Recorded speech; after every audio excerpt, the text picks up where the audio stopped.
Bienvenidos a Ellas Dicen. Hablar de sexo muchas veces se ha convertido en todo un tabú.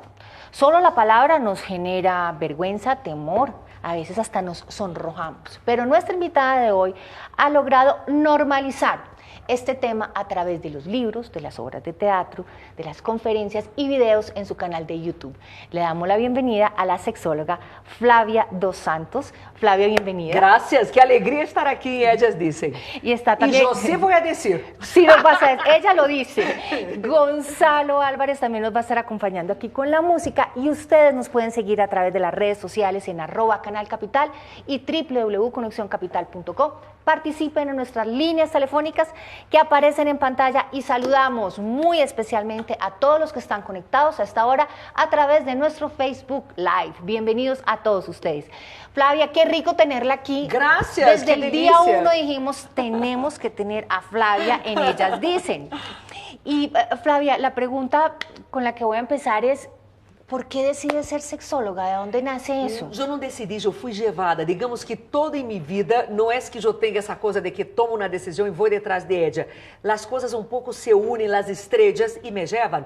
Eu saí de Brasil, graduada psicóloga, fui para a Itália para fazer carreira ou escola em terapia familiar. Aí uma escola muito famosa em Itália, de Maurício Andolfi. E quando cheguei allá, que já havia sido aceitada, oh surpresa, eram 6 anos de formação. E eu digo, madre, de pronto eu não me quedo 6 anos em Itália, casada com diplomático de carreira. Então, eles mesmos me disseram, por que não vas à escola de sexologia? É nossa afiliada, são 4 anos de formação, e aí te dá mais tempo e vas a trabalhar com pareja e não com toda a família. E eu disse, bueno, por que não? Me fui, hice a aplicação, as entrevistas, e te cuento que já na entrevista me enamorei.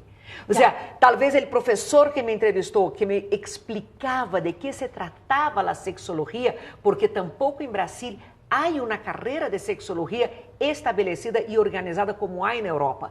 Em Europa é como a carreira psicanalítica ou a formação, que sei eu, em terapia de saúde. Ou seja, são carreiras que tu haces que são chamadas especializações, pero em realidade é uma carreira porque tu tens que aplicar e trabalhar em ella durante 4 ou 5 anos. Bueno, entonces empieza a estudiar sexología. ¿Y cómo termina Flavia dos Santos en Colombia? Bueno, aí em si a coisa chistosa, porque aí terminei em Itália 5 anos e meio. Ou seja, hubiera dado tempo de hacer la otra carrera con familia. Pero mira, pero eu estava feliz. Eu hice os 4 anos de formação allá, pude trabalhar como praticante na mesma escola. Depois me fui para Nova York, sempre acompanhando por el trabalho de meu esposo, diplomático de carreira. E de Nova York, depois de 3 anos e meio, ele me disse, nós vamos para Bogotá. E eu, oh my God, e agora que vou fazer eu? Porque em Nova York eu trabalhava, fazia cursos e tudo mais. E ele tinha uma preocupação porque ele dizia, mire que Colômbia é um país conservador. Claro. E não me parece bueno que a mulher do embaixador de Brasília esteja falando de sexo. Eu digo, bueno, me vou durar já não sei quanto tempo e me dedico a estudar outra vez. Quando nós decidimos quedar-nos aqui, ele se jubila, empieza a trabalhar privado depois de 40 anos de serviço exterior brasileiro e decidimos que sim, Colômbia tinha muito para viver e não tivemos a oportunidade. Eu digo, agora que hago? Então, de novo, as estrelas se alinham e me fui. Tinha um congresso que estava participando, invitada para falar, um congresso de urologia, para falar de disfunção sexual masculina. E de Notícias Caracol chamaram a organização do congresso porque necessitavam alguém que falara de um tema específico que estava passando. E de aí me fui. E Hernán Urjuela, que era o diretor de dia a dia, me chama, me pergunta se eu quero ir a dia a dia e tal. E depois de 4 vezes em dia a dia, aí me propõem quedar-me. E aí llevo 11 anos. O sea, todo se fue dando. Todo se va dando. Por isso que eu te digo, não é que eu tenho objetivos, eu sou essas pessoas obstinadas, eu admiro as pessoas. É mais, minha hija é assim. Minha hija é uma pessoa que põe um objetivo e vai, não duerme. Digamos que eu tenho desejos. Pero de aí que eu ponga isso como obstinação, não. As coisas se vão alinhando, as coisas se vão dando, ou eu me ajusto a las circunstâncias. Se va porque acomodando. também, já he pensado nisso, ou seja, mais bem que buscar um objetivo, as situações se apresentam e eu trato de ajustar-me a elas. Flávia, pero igual llega a un país, sí, a hablar de sexo, un país que es muy Que não conservador. é conservador. Aí vem a coisa chistosa. Depois que ele se jubila, depois que eu empiezo a falar em meios que hasta então eu só tinha contato de consultórios e todo, e empiezo a viajar, Patrícia, minha carreira me dá uma ventaja muito grande e uma fortuna. Eu conozco Colômbia de punta a punta. Não há rincão deste país onde não he estado nesses 11 anos. Ou seja, o hecho de poder fazer as conferências e que me invitem a conferências em várias partes do país me ha dado a oportunidade de ver de cerca a verdade de Colômbia. Então, e não solamente sentada ou lendo em um periódico ou vendo por televisão. E nunca he compartido o mito de que Colômbia é conservador. Hace como uma semana saiu na primeira página do Tempo um estudo sobre isso. Colômbia é religiosa, é conservadora politicamente, pero não em seu estilo de vida. Os colombianos são conservadores na política, pero não na vida. E eu comparto com eles. Ou seja, o que vejo, o que minha experiência me demonstra, é que é um país curioso, aberto, disposto a aprender, disposto a discutir. Lo que falta são espaços. Pero entonces, ¿de dónde sale el mito que los colombianos cuando van a hablar de sexo son conservadores? Bueno, não é, aí é um mito que eu tenho uma teoria. Eu creio que durante muitos anos vocês foram obrigados a quedar callados, en el sentido que a guerrilla los calló durante muitos anos em todos os aspectos, política, religião, pensamento, opiniões e todo. E isso também se vê reflejado em la sexualidade. ¿Por quê? Porque a sexualidade é libertad. Então, quando tu estás aplastado em tus pensamentos, em tus opiniões, isso se vê reflejado também em tua opinião quanto ao sexo. Creio que agora, terminado esse grave problema que esse país ha passado, eu creio que a gente se está sentindo segura e sem medo para expressar-se. Pero durante toda a história de ustedes tiveram medo. ¿Qué pasa cuando ese miedo reprime los deseos? Esos deseos que todos los seres humanos tenemos en las cabecitas y esos Patrícia, deseos... nosotros el deseo solo se acaba quando não se muere. O sea, el deseo es parte de la vida. Tanto el deseo se acaba cuando se muere que la persona tiene deseo de vivir hasta el último momento. La persona lucha por ese deseo. Entonces, essa ideia de que eu não tenho desejos é mentira. Nosotros somos, o sea, expulsión de vida, deseo. Entonces, lo que pasa es que la persona que renuncia al deseo, ¿qué pasa? El deseo existe, tú lo puedes renunciar o satisfacerlo.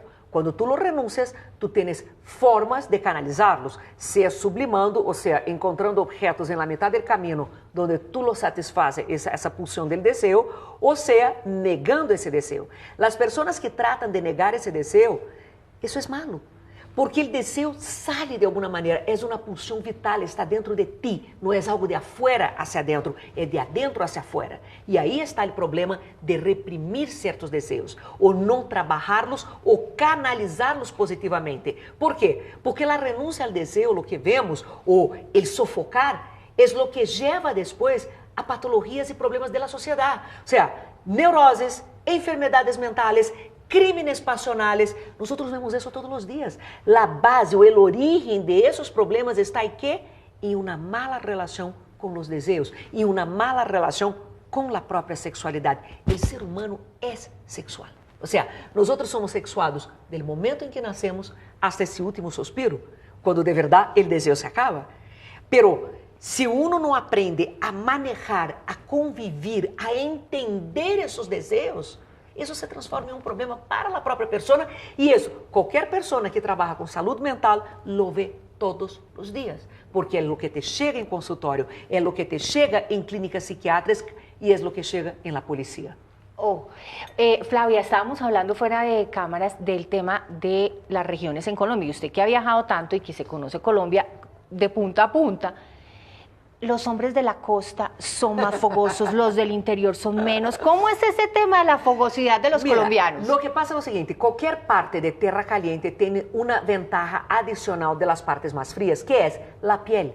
La piel queda más expuesta, los olores. Pues es que en la costa se visten para ir a la playa, en Bogotá nos vestimos todos arropados Exato. como para ir a un entierro. E é distinto, tu entras, por exemplo, em um transporte público. Acá, tu tens roupa que te cubre. Tu entras em um transporte público em terra caliente, tu tens o contato de pele com pele, tu tens olores que te chegam e chegam ao outro. E, por supuesto, que isso nos activa.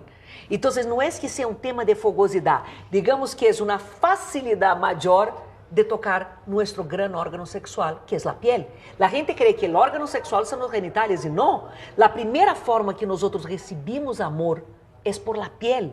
Es la forma que nos estimulamos y que se nos olvida con el tiempo.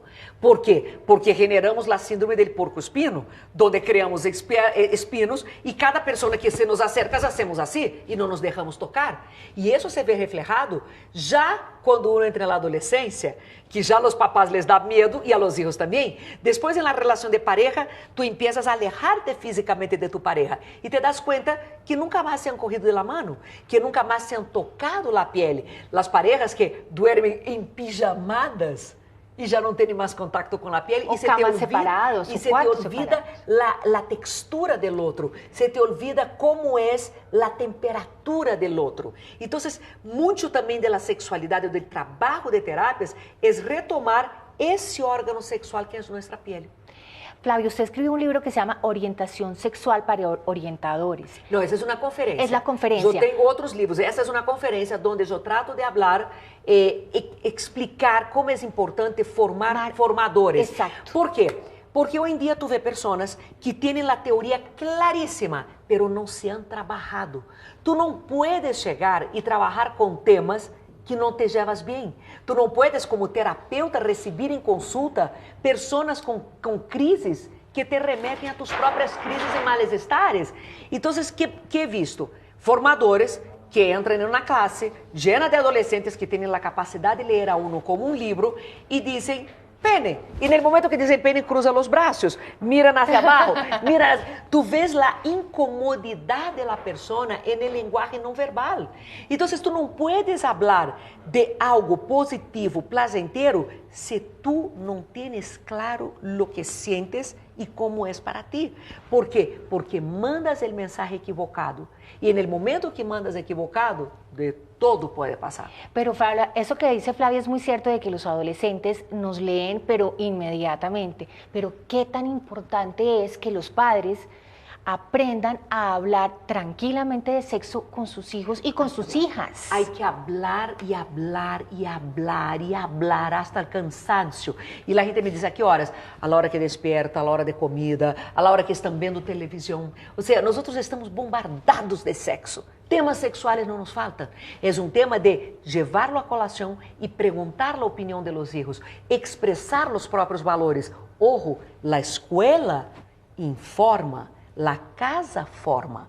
Se eu vou esperar que a escola haga a formação de valores de mis hijos, eu estou correndo o risco de que nós outros tenhamos choques na casa. E tenho o direito de determinar que valores quero dentro de minha própria casa. Pero para isso, eu tenho que formar.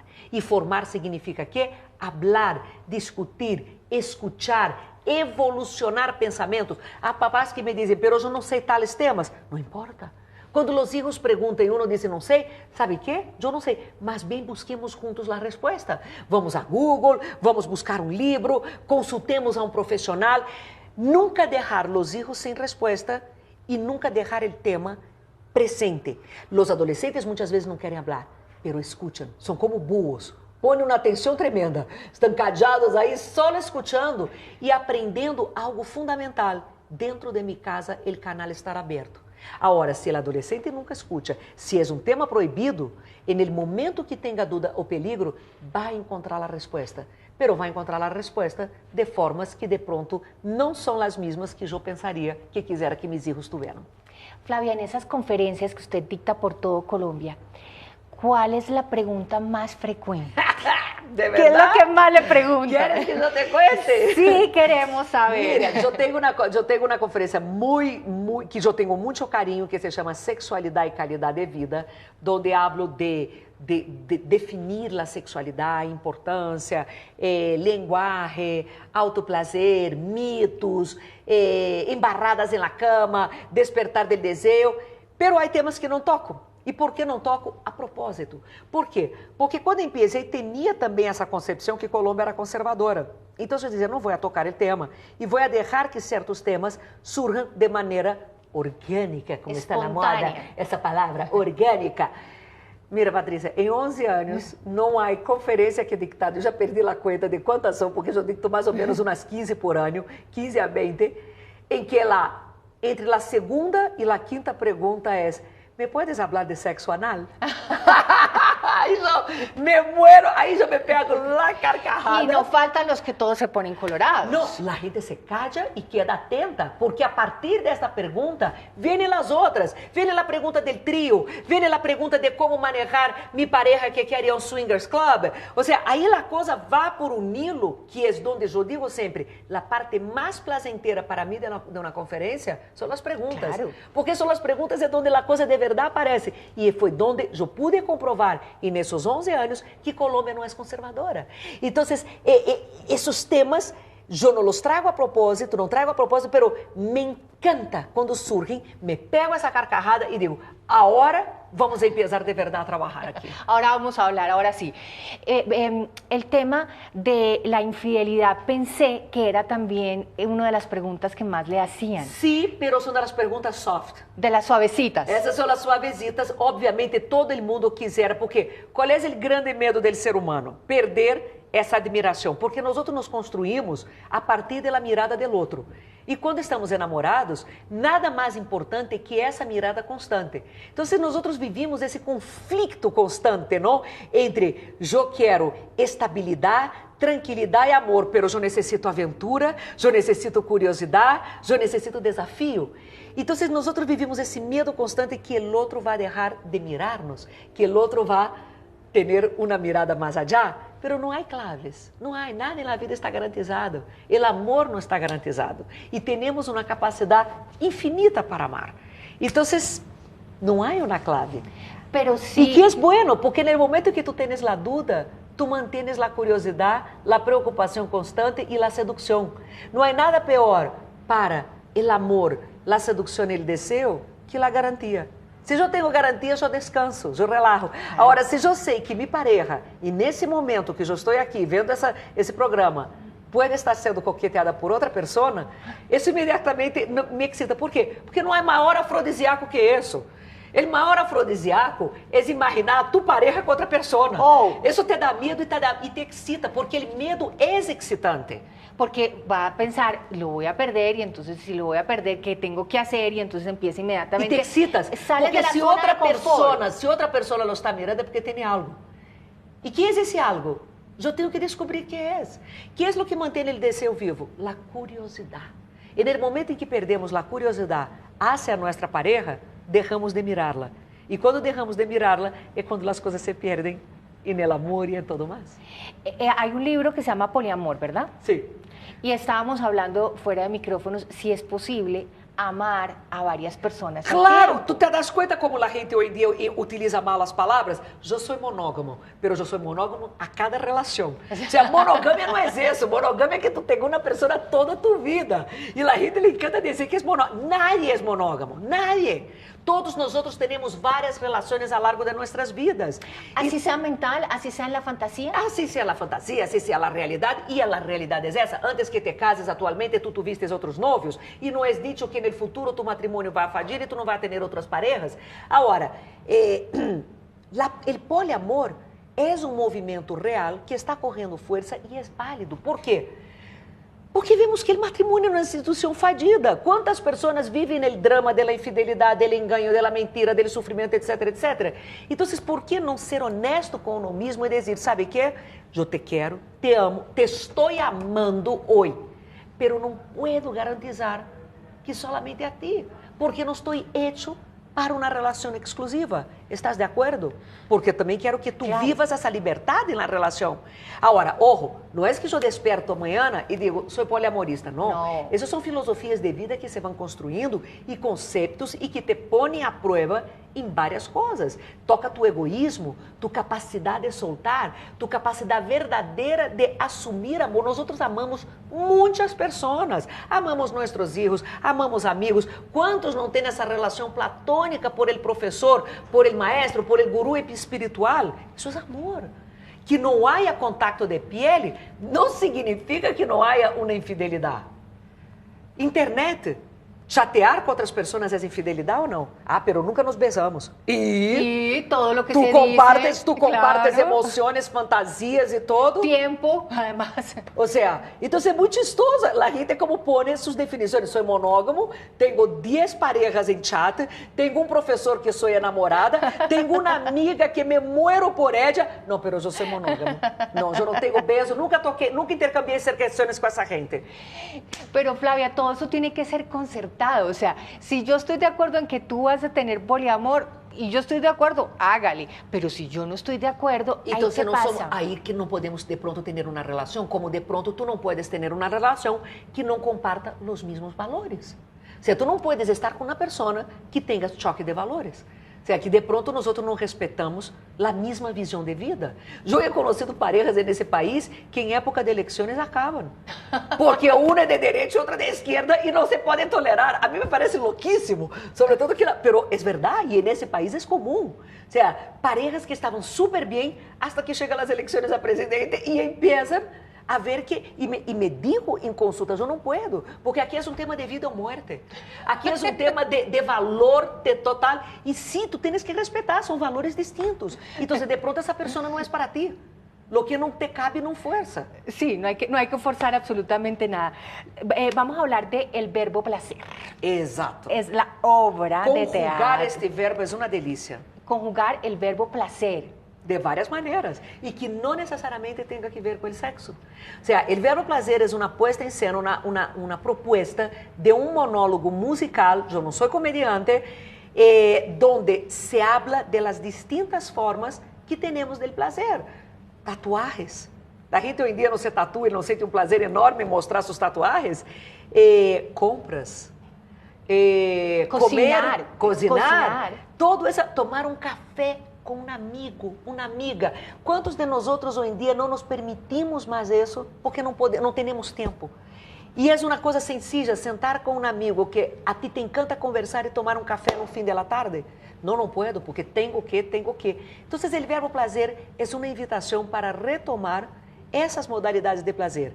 Então, o texto que é de César Betancourt Pucheros, com algumas puntadas minhas, digamos, algumas patadas, e com a música e a voz de Gonçalo Álvares, que me acompanha, e que põe a parte musical tão chistosa e tão deliciosa que te digo uma coisa, para mim a parte mais placentera é quando ele canta. Pues entonces por eso lo tenemos aquí, queremos que nos dé una muestrica de lo que es esa música, Gonzalo, de esta obra, El Verbo Placer. Por ejemplo, las mujeres sienten mucho placer yendo a la peluquería, ¿cierto? Sí. Masajecito.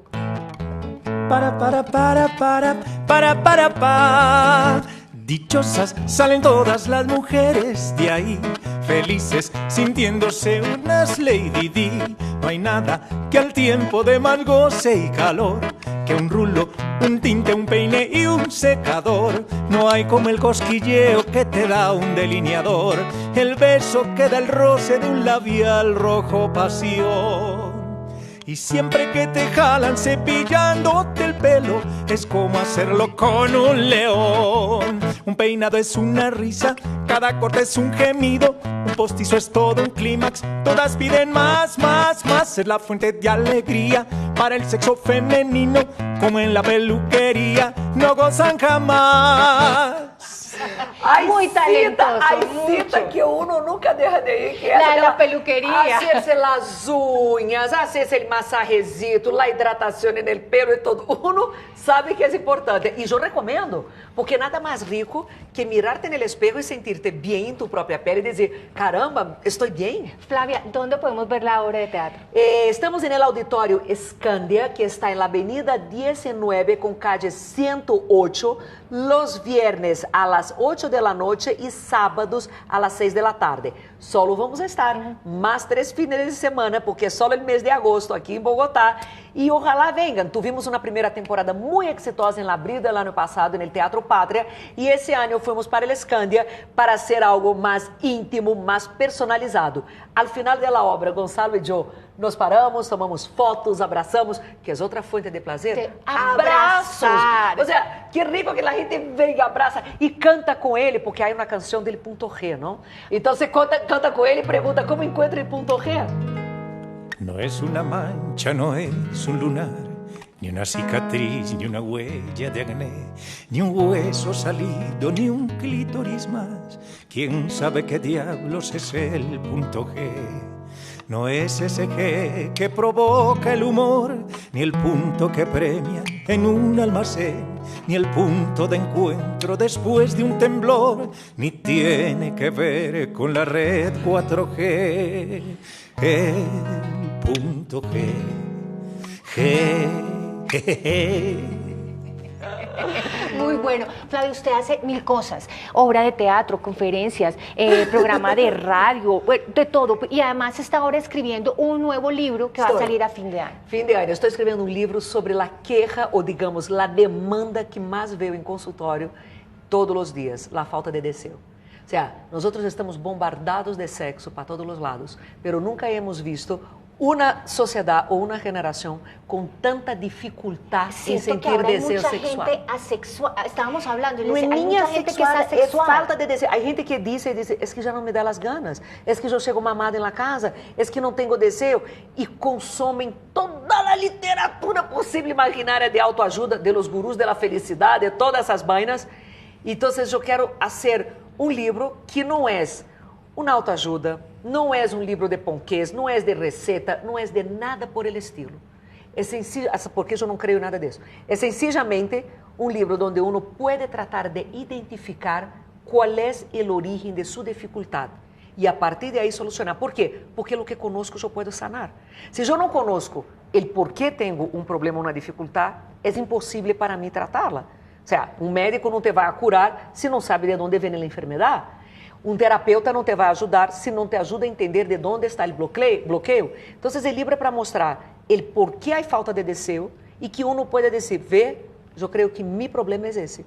E no momento em que tomo consciência, é quando eu posso começar a cambiar e modificar as coisas. Flavia, pero si a algunas personas les dificulta hablar de sus sentimientos o incluso ir donde un médico a que le examinen, ahora ir donde un sexólogo.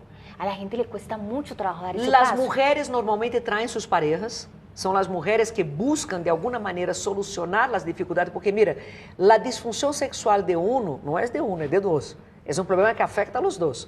Aunque eu seja a gente passivo nisso, eu sou a maior afetada. Então, as mulheres buscam muito, mas te digo a verdade, tenho muitos homens que reconhecem e dizem, algo em minha vida está cambiando, algo se me está dificultando. Então, que buscam ajuda e me consultam para poder melhorar sua qualidade de vida. Pero para los hombres, hoy por hoy, la medicina lo ha llevado con la famosa pastillita a que eso sea más fácil. Para el isso tema eu de las tenho mis mujeres produtos, porque es complicado. toda a indústria é muito machista. A indústria sempre se ha focado em los homens. Então, se tu consegue hoje pastilha para disfunção erétil, vas a um sexy shop, todo está focado em la visualização masculina, em el estímulo masculino retardante. E por isso eu tratei de lançar produtos que ajudem a la mulher. Mis produtos são para que a mulher se sinta mais estimulada, toque su clítoris com mais facilidade, pueda jugar com as sensações, ou seja, tratando de dar um pouco de dignidade à sexualidade feminina. Porque nós outras mulheres, ao largo da história, ou seja, todo foi focado tanto em los homens que não entendemos que é dignidade sexual e que temos direito a isso. A sexualidade não é um tema de morbo, não é um tema de porno, é um tema de dignidade. E é muito importante que as mulheres se apoderem desse conceito e entendam que elas têm direito ao prazer, ao goze, ao não, à eleição da pareja, todo. No. Então, para isso eu tenho que associar minha sexualidade a minha dignidade. Y eso es importante, ese concepto de el derecho al no. Cuando una mujer dice no, es no. É não. Não é que talvez, é não. E o não é válido hasta em la cama. Mira, meu país é machista, Brasil. Agora, com todo o escândalo de Neymar, de la chica que o acusou de violação, eu tive peleas de quase matar-me aí em Brasil, porque ela dizia, não, pero se aceitou o tiquete, foi para o hotel em Paris, foi para a cama. Eu digo, não importa. Se chegou no momento da cama, o tipo não pôs o condom, ou o tipo se comportou distinto, ou o tipo disse uma mala palavra, e ela digo, sabe o quê? Não, é não. Porque nosotros tenemos eso, entonces tenemos que mantener nuestro cuerpo digno. E para mantenerlo digno, eu tenho que ter esse empoderamento para decidir mi placer. Flavia, Gonzalo, muchas gracias ¿Ya? por estar aquí. Ya, se nos acabó el tiempo. Pero yo pensé que nos era vamos hasta a la despedir. Gracias por acompañarnos. Los esperamos mañana en Ellas Dicen, pero nos vamos a despedir con música, Gonzalo. Pero De no los sin moteles. antes decirles que en pinticket.co consiguen las boletas para el verbo placer. Perfecto. É verdade, toda a razão. El mejor placer que sienten las mujeres es ir de compras. Ah. Ningún auto de lujo a tantas damas ha excitado como el simple y diminuto carrito del mercado. La mujer que en una tienda se pasea no es capaz de resistir la tentación ante aquel aviso que le coquetea con un enorme precio de liquidación. Y suda frío, convulsiona y se babea si encuentra otro que dice última colección.